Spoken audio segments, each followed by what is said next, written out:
Alrighty, so as promised, I am going to do my reaction to the World Cup roster that Gregg Berhalter just announced a couple of hours ago. And again, the reason why I said a couple of hours ago is that I was running some errands and I'm actually now on my way back home. But before that, I am actually going to kind of talk about the World Cup roster, the 27-man roster, or actually not 27-man, 26-man roster that Gregg Berhalter, of course, have just announced a couple of hours ago. And by the way, before I announce it, look how beautiful the sunset is there on the west side. Probably a perfect time for me to do a video like this. But yeah, in terms of the World Cup roster that Gregg Berhalter announced, I mean, like I said before, I don't think there was a lot of big surprises coming out. And you know, I know the media's tried to do every ways to hype up. I mean, I know the U.S. men's national team Twitter page was definitely hyping up, thinking that, oh, this is finally the moment where we're finally going to announce the World Cup roster. It's 8 years in the waiting, but in reality,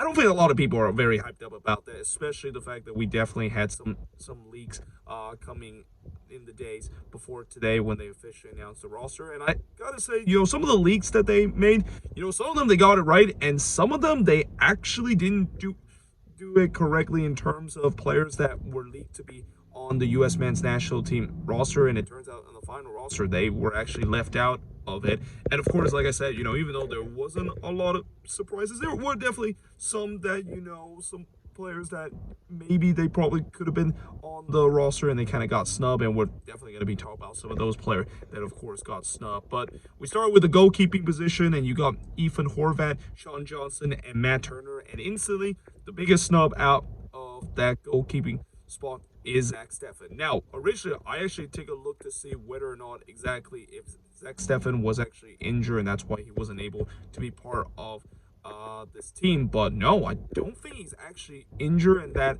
you know, I haven't really kind of keep track of what has happened with Zach Steffen. I mean, I know he has been spending his season-long loan with Middlesbrough, and I don't know whether or not if he's kind of a regular starter. I mean, I'm assuming he's got to be a regular starter with him going on loan there. But yeah, this is definitely a big surprise, and probably one of the biggest surprise of the snubs in terms of players not going to the World Cup, because again, you know, for a long time we thought Zach Steffen was an absolute lock. I mean, even during his time when he was with Man City and he didn't really start a lot of minutes there and was just the backup for Edison, you know, he was just a regular starter for this team. So yeah, talk about how much of a big fall from great Zach Steffen has taken to a point where he's not even included in the World Cup roster.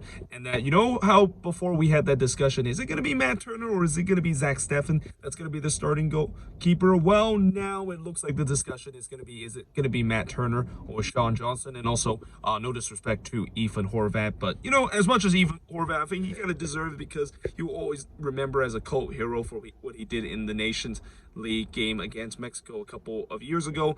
I don't think he's going to see any minutes during this World Cup, unless if the two goalkeeper ahead of him gets injured, and that's pretty much a definition as the fact that he's going to be a third string goalkeeper. But yeah, you know, the discussion, is it going to be Matt Turner or is it going to be Sean Johnson? Now, I know there's going to be people say it's going to be Sean Johnson because he has got much more playing time than Matt Turner has had. I mean, ever since Matt Turner has gone to Arsenal, it's kind of expected that he hasn't gotten a lot of minutes because he's been more like a backup goalkeeper for that team. I mean, he did appear a couple of games, but he's kind of getting like the Zach Steffen treatment when Zach Steffen goes to Man City, and this is why a lot of people were a little bit concerned when Matt Turner decided to go to Arsenal, because this is literally like a Zach Steffen move, going to a big club where he's just going to be a backup goalkeeper and is not going to get a lot of minutes. Whereas for Sean Johnson, you know, the good thing about him is that he's a regular starter, but you know, I can see why maybe some people might not want to see Sean Johnson as the goalkeeper for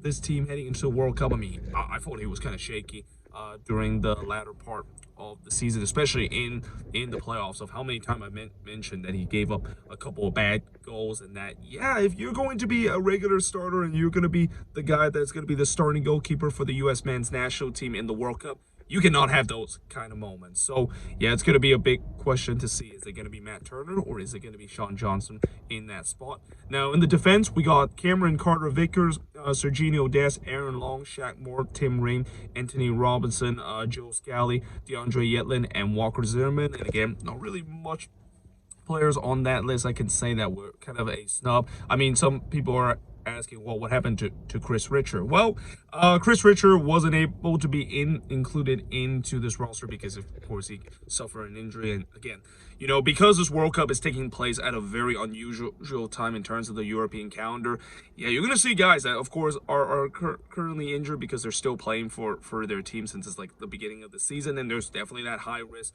that they could potentially get injured, and that, yeah, it's got to be very disappointing if you're Chris Richard right as you're about to potentially join this team. And I think he would have been in this team had he been selected, and that, yeah, he's not going to be making it to the World Cup roster. And I know there's already going to be a lot of people that's going to be angry that Aaron Long is going to be there, and most likely Aaron Long could be the guy that's going to be the starting center back along with Walker Zimmerman for that center back partnership. But as I said before, there's really not any other option I can think of that could be on that instead of Aaron Long. I mean, it sucks the fact that Miles Robinson got injured earlier this season, because we've been having this discussion for many times. But yeah, it's just going to be Aaron Long there, even though I know he's been kind of shaky, and that's also a huge question for this national team in terms of the defense of when you, of course, are facing some of the best team like England, like Wales in the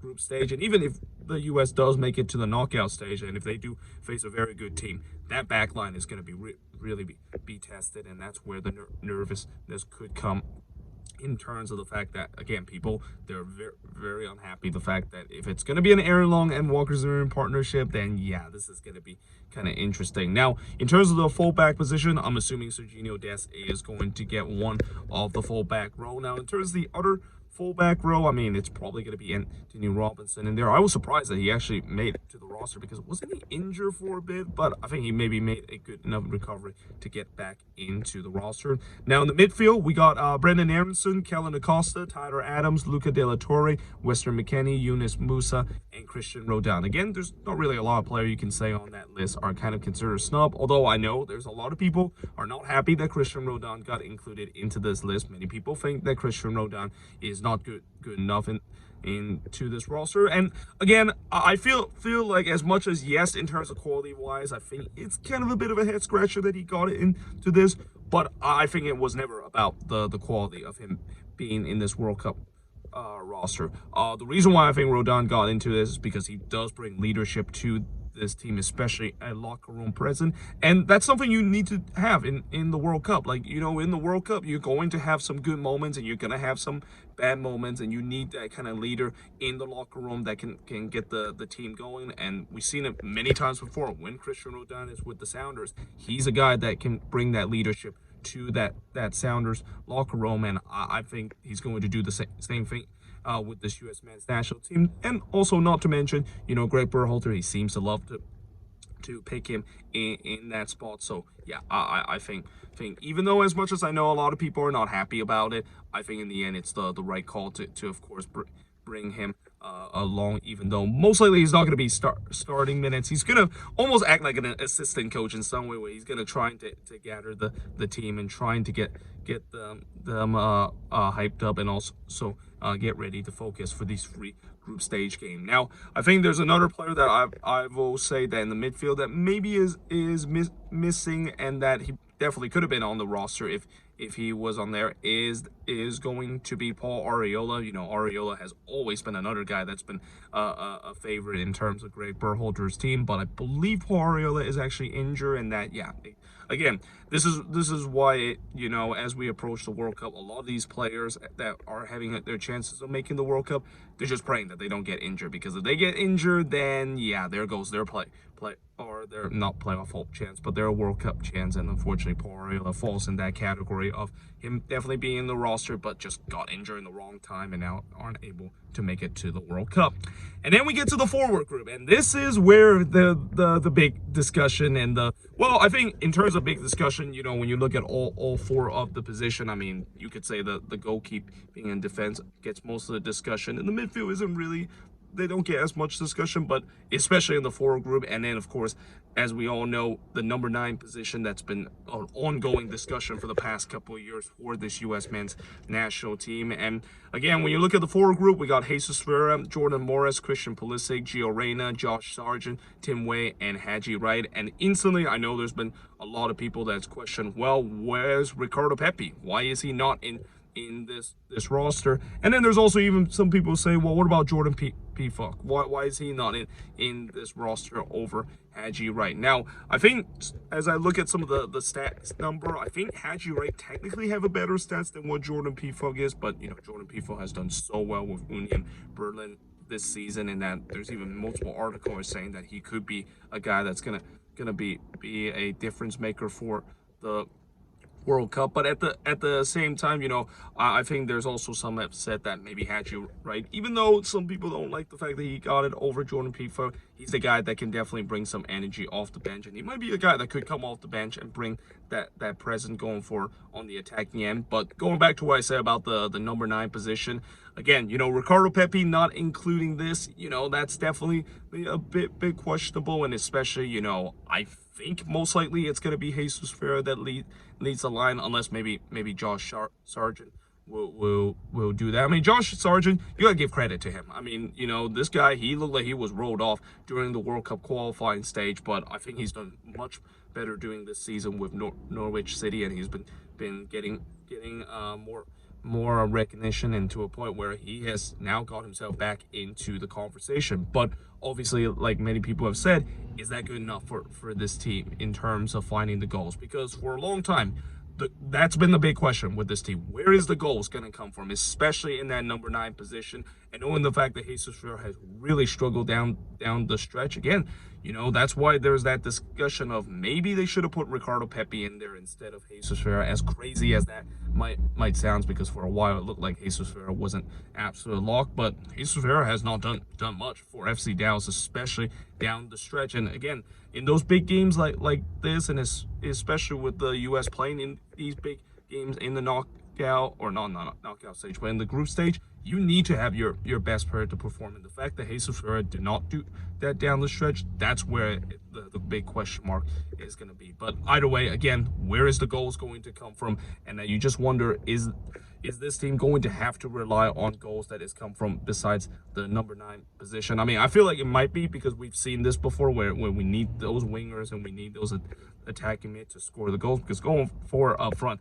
that's when it's going to be a problem. But yeah, overall, that is pretty much the World Cup roster when you look at it. And again, let me know in the comments below, what do you think of this World Cup roster? Do you think this is the correct roster that Gregg Berhalter put? Like, in my opinion, I think this is the correct one, and that in some way you could say that this was probably the strongest possible roster. I mean, yes, there may be some players that probably could have been included on that, but overall, I look at this roster, and that, again, another thing that's very interesting about this roster is that this is actually, I think, the youngest roster out of any of the World Cup team. And the youth movement obviously has been a big thing that the U.S. has been focusing for the past couple of years, and that, yeah, it's going to be interesting to see how the youth is going to do. This is kind of something unprecedented we've seen with a lot of teams going to the World Cup, where they don't usually bring a lot of youth players there. Well, they do, but they mix up with veteran presence